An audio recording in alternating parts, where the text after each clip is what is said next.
దేవుని ఆశ్చర్య కార్యములను చూడరండి. నరుల ఎడల ఆయన జరిగించు కార్యములను చూడగా ఆయన భీకరుడై ఉన్నాడు. 66వ కీర్తన 5వ చరణం.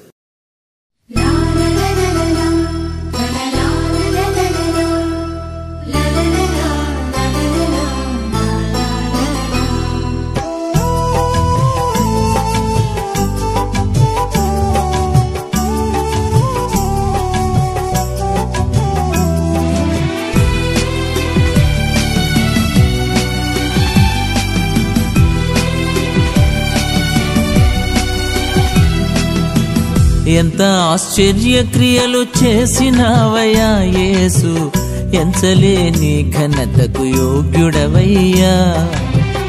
ఎంత ఆశ్చర్యక్రియలు చేసినావయ్యా యేసు, ఎంచలేని ఘనతకు యోగ్యుడవయ్యా. ఇంత కృప చూపించి ఇన్ని నాళ్ళు పోషించి, ఇంత కృప చూపించి ఇన్ని నాళ్ళు పోషించి, చింతలన్నీ తీర్చిన తండ్రి నీవయ్యా, చింతలన్నీ తీర్చిన తండ్రి నీవయ్యా.